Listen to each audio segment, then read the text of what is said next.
Palmolive Soap, Colgate Dental Cream, and Palmolive Shave Cream bring you Our Miss Brooks, starring Eve Arden. It's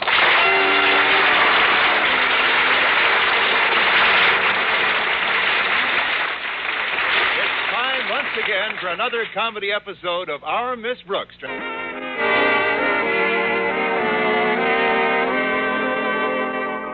One of the truly fine friendships our Miss Brooks has made in her years of teaching English at Madison High School is the one with her landlady, Mrs. Davis.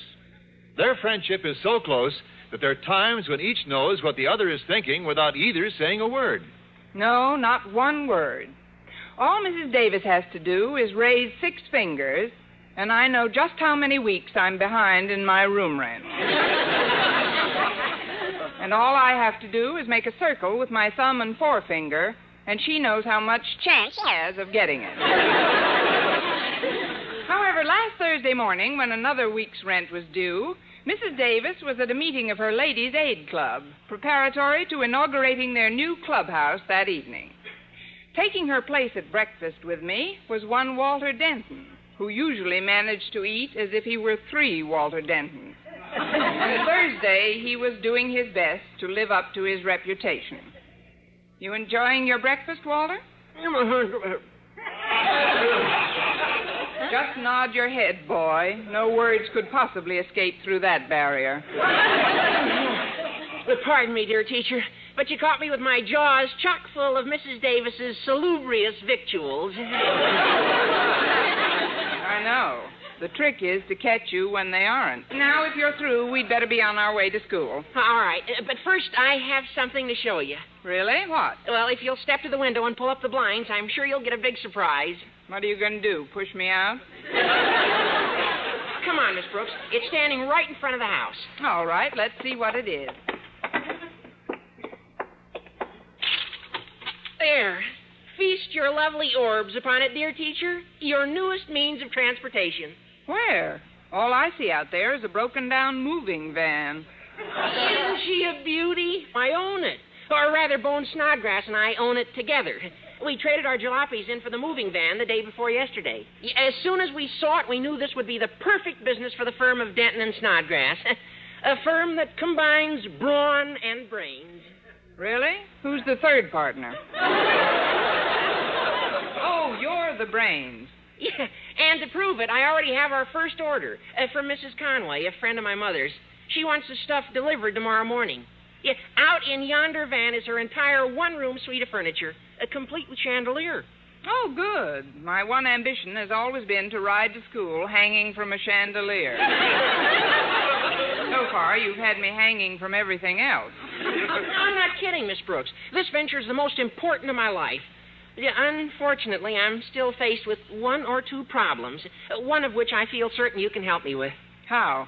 Oh, it's very simple. It concerns where I'm going to leave my moving van overnight tonight. I thought you'd persuade Mrs. Davis to let me leave it in her driveway. Would you, Miss Brooks? Well, I suppose... Oh, thank you, Miss Brooks. I knew you would. Well, now that that's all settled, I guess we'd better be on our way to school. Yeah, unless you want to pick up something before we go? Only the rest of my last sentence. However, I suppose you could leave the van in our driveway overnight, since Mrs. Davis won't be using her car till it's repaired. Now, we'd really better get going. Unfortunately, I have to see Mr. Conklin first thing this morning. You do? Well, now that is a coincidence, since Mr. Conklin happens to be the second problem you can help me with. I'm sorry. 1 truck is all our driveway can handle. That is, you'll have to handle Mr. Conklin yourself, Walter. No, it won't be difficult, Miss Brooks. It's just that I have to drive this van past his office window to put it in the school parking lot. And if he happens to see it, he's liable to erupt like Old Faithful. Oh, our boy is at least twice as juicy. But I fail to see how All you have to do is keep him from looking out of the window for a few minutes, Miss Brooks. I guess I could do that. Well, of course you could. Just keep him looking at you. That's an idea, Walter. If he can spoil my morning, I can spoil his.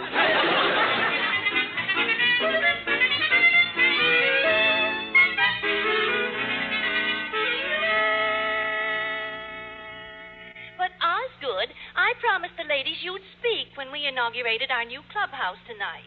Can't you possibly make it? Martha, there's nothing I'd rather do. Nothing in the world.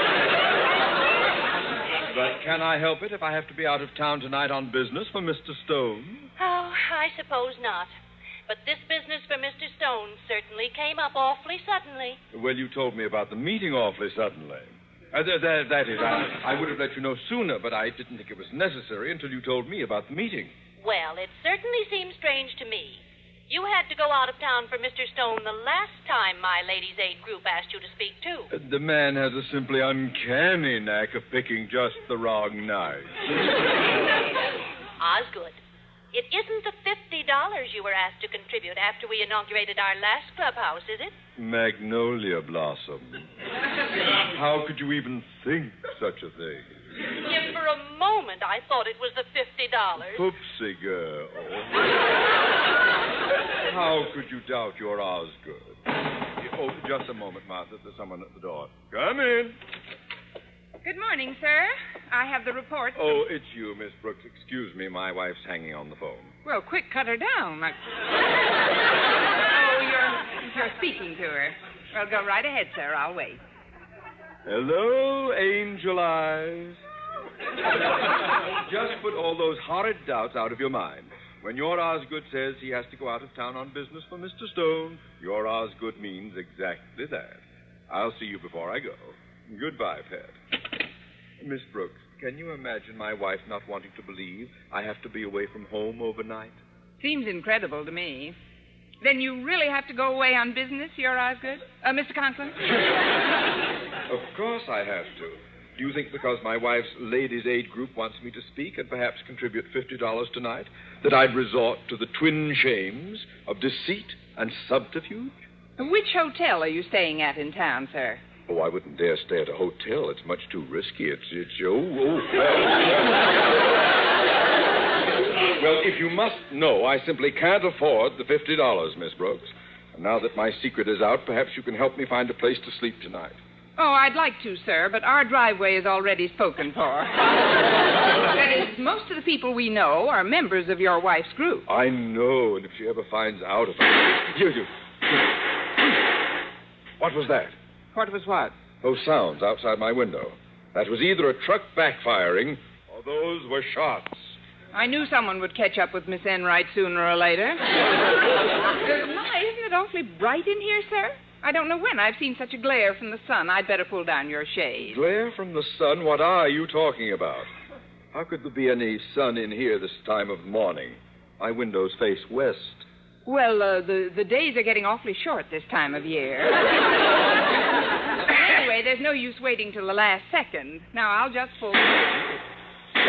That is a truck backfiring. Well, I'll soon see what it's doing outside my window. Oh, but Mr. Conklin, I'm certain that... Holy cow, it's a moving van. And Walter Denton's driving it to our parking lot. What is that idiot Denton doing with a moving van? Maybe his books are heavier than the other kids.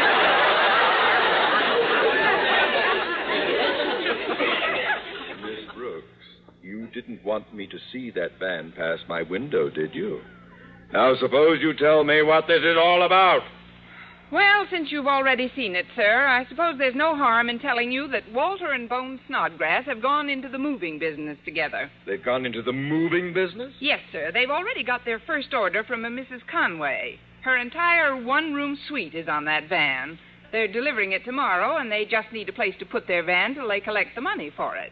Tonight, I'm letting them leave it in our driveway, and so you're a collaborator on this scheme. A scheme which is against all the rules of this school. Using school property to conduct a full-time business is the severest offense I can conceive of.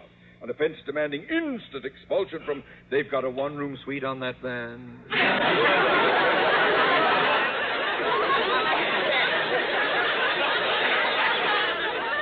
Shall I tell them they can re-enroll now, sir? Miss Brooks, is that a complete one-room suite? Yes, sir. Complete with chairs, bed, and built-in principal. It's got...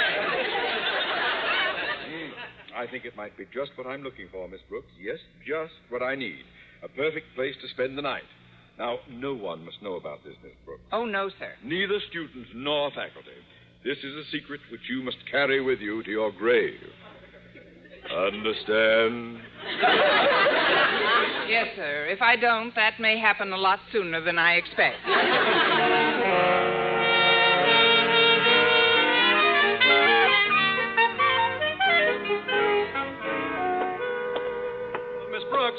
Miss Brooks, wait a minute. Oh, hello, Mr. Boynton. How's everything?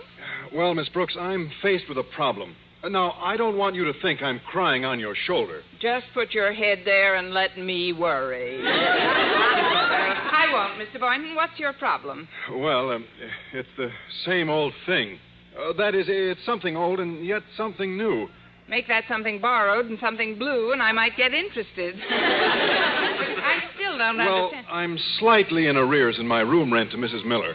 But we're all slightly in arrears in our rent, Mr. Boynton.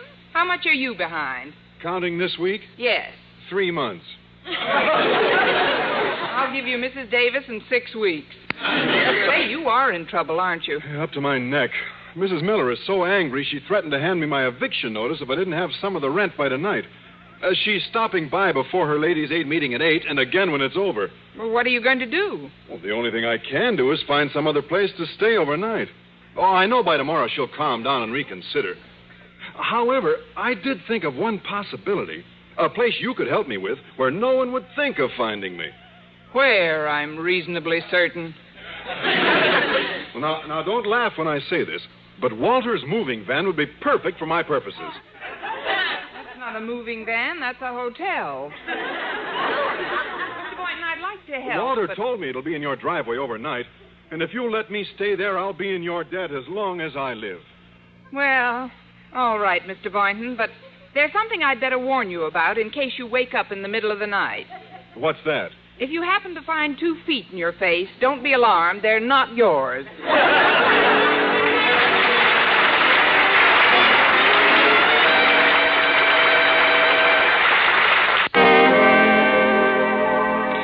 Well, when I agreed to let Walter leave his moving van in Mrs. Davis's driveway overnight, I had no idea I'd have to put a quiet, do not disturb sign on its rear doors.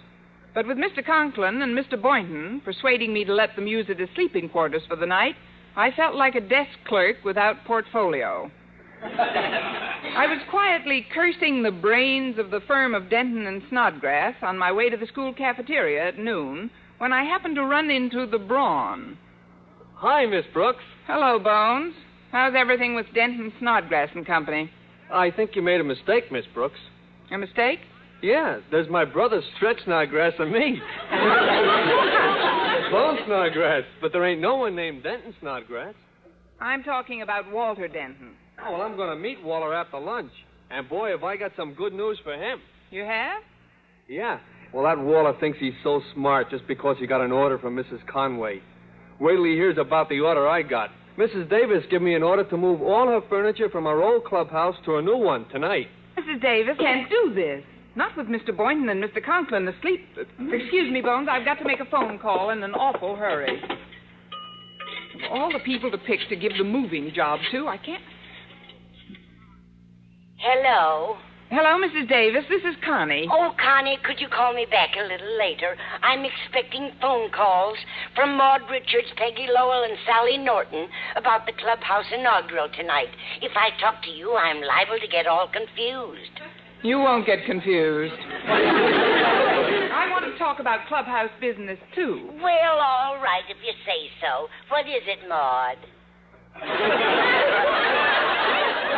Mrs. Davis, please. Look, I'm calling about the moving job you gave Walter and Bones Snodgrass. You've got to cancel it. But why, dear? Walter and Bones are such nice boys. They deserve to get a start in business. Of course they do, and I wouldn't ask this of you unless there was an excellent reason. I'll tell you what it is if you'll keep it a secret. Promise me you'll forget it as soon as I tell it to you. Oh, you can trust me, Sally. I can't think of anyone I could trust more. All right, Mrs. Davis, the reason I'm asking this favor is that Mr. Conklin and Mr. Boynton are going to be in the moving van tonight. Really, dear? Who gave the order to move them?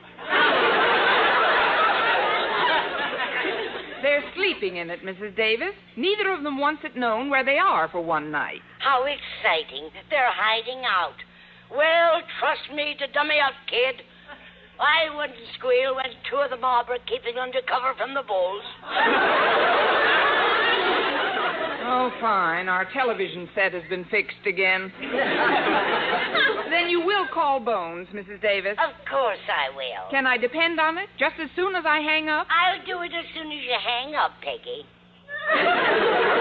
All right, then. Bye, Hortense.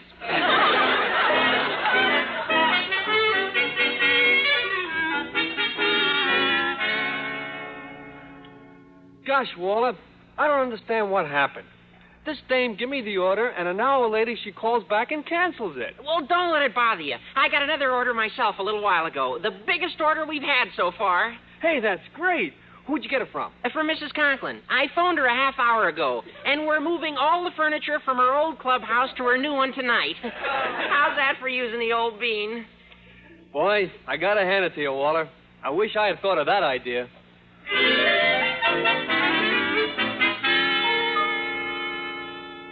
Gosh, Miss Brooks, I don't understand the rush to get over here. It's only 8 o'clock. I wanted you to get comfortable before Mr. Conklin arrived. But you said he wouldn't be here till 9 o'clock. That gives us an extra hour in this moving van. I know. A full hour. Alone. In a crowded moving van. Just the two of us. You and me. Let's sit down, shall we, Mr. Boynton? Say, I just noticed. There seems to be a lot more furniture in here than earlier in the day. Extra chairs, tables, that big couch. Probably the rest of Mrs. Conway's suite. Sit down, Mr. Boynton. Maybe so, but those pictures of Washington and Jefferson weren't here earlier either. Nor this huge American flag. No, they weren't. Sit down, Mr. Boynton. What would Mrs. Conway be doing with a huge flag in her room? Maybe she likes to salute before she goes to bed. Sit down, Mr. Boynton. This couch is nice and comfortable. You know, Miss Brooks, this situation would really be rather humorous if it didn't have such serious overtones. Did you ever imagine we'd sit huddled together in a crowded moving van, just the two of us, with just a dim light bulb between us and complete darkness? You haven't got a BB gun on you, have you? Well, I suppose we might as well do something while we're waiting for Mr. Conklin to arrive. Yes, we might as well, mightn't we? We might as well do that. We certainly might. Now, what would be something for two people to do in the semi-darkness of a gloomy movie? 2 guesses, and I'm already puckered up. Oh, I've got it, of course. Let's play ghosts. Why play it? I already am one. Mr. Boynton, if playing ghosts is the only thing you can... Good evening, Miss Brooks. The man is haunted. Oh, I wasn't expecting you so early, Mr. Conklin. Apparently not. Mr. Boynton, what are you doing here?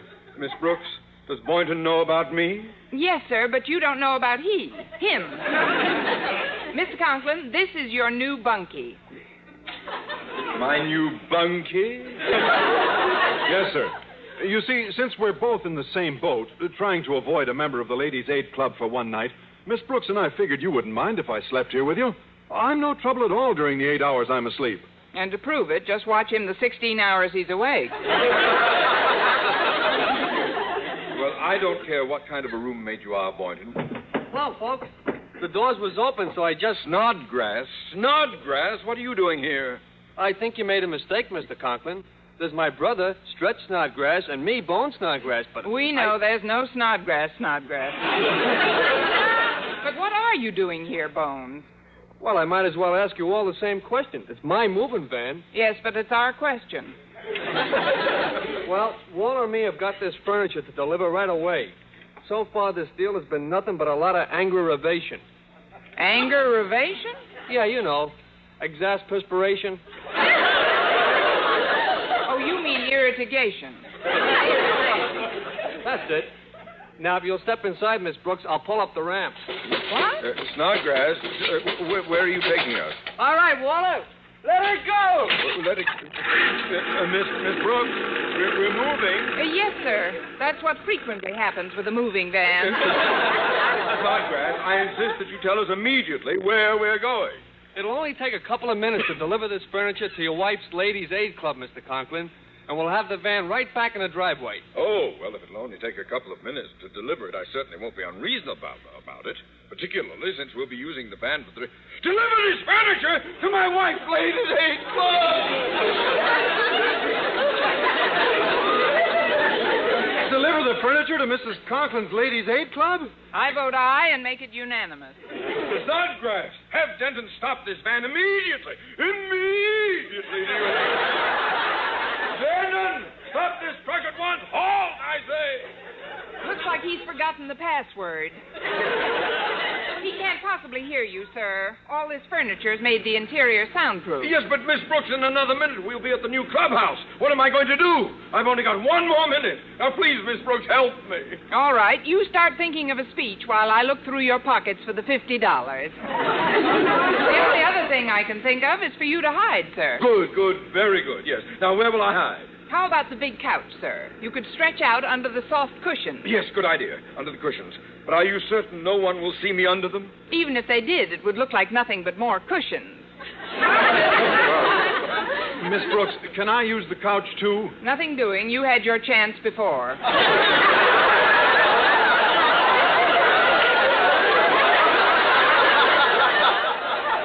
But maybe you could get behind the couch. Now, hurry up. The van's stopping. Oh.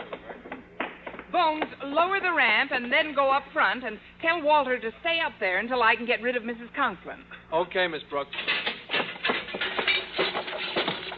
See you later. Why, Miss Brooks, what a pleasant surprise. Oh, hello, Mrs. Conklin. Are you here to help us launch our new clubhouse? Just hand me a champagne bottle and stand back. That is, I felt since Walter and Bones were driving over anyway, I'd come along with you. Oh, it's a madhouse in there, my dear. 100 women milling around and practically no furniture. Why don't we just sit on the couch in the van and talk? Oh, sit on the van and the couch? I mean, sit on the man and the couch. Talk on the couch to the van? We can't sit on the couch, Mrs. Conklin. Oh, why not? Nothing happened to it on the way over, did it? That's it. Something happened. Something dreadful happened to the couch. Really? To its legs? That's it. It acquired 2 more. It lost 2. Well, it looks perfectly all right to me. I'm sure whatever happened won't prevent us from sitting on it. Oh, no, really, Mrs. Conklin. Don't sit there. You'd better not.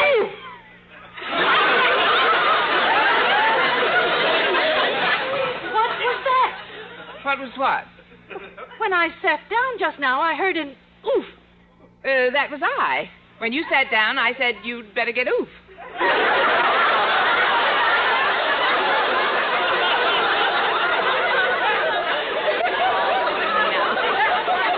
Brooks, there's not a thing wrong with this couch. Why, it's sturdy as can be. Look, to prove it, I'll stand up and flop right down on it again. Oh, no. Now, just watch.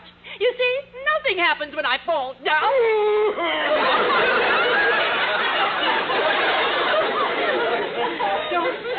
Don't tell me you didn't hear that, Miss Brooks. Maybe the couch creaked. Many couches do that, you know. I heard a groan. Very few couches do that. But we'd really better go in. Brooks, there's someone under those cushions. Oh, no, there couldn't possibly Miss be. Brooks, there's a body under there. Don't be alarmed. I doubt if it's still alive. Well, I'll just take off this cushion and... Hello, Poopsie girl. Osgood Conklin, of all the low-down, underhanded, malicious... Now, Twinkle Toes. Give your Osgood a chance to explain. Oh, don't even try, sir. Mrs. Conklin, there is only one explanation that covers all situations like this one. One explanation? What's that, Miss Brooks? Your husband was standing on a corner, minding his own business, waiting for a moving van. Oh, after Mr. Boynton was discovered, too, I really got busy and thought up a whale of a story. I practically convinced Mrs. Conklin that both her husband and Mr. Boynton had done this merely to surprise her and help with the clubhouse inaugural. Well, I still can't quite believe it, Miss Brooks. But I know Mrs. Miller will be as delighted to see Mr. Boynton as I am to see Osgood. Did my landlady mention me this evening, Mrs. Conklin? Well, yes, she did, Mr. Boynton, but I forget what it was about. This has been such a hectic night. Oh, dear. Frankly, I don't see why we moved at all when we'll only use this new clubhouse for a few hours, twice a week. You mean you only meet here twice a week? That's right. The rest of the week, it's dark. It is? Well, don't be surprised if you happen to be passing some night and it's not completely dark, Mrs. Conklin. Why, what do you mean, Miss Brooks? Mr. Boynton tells me he likes to read before he goes to sleep at night.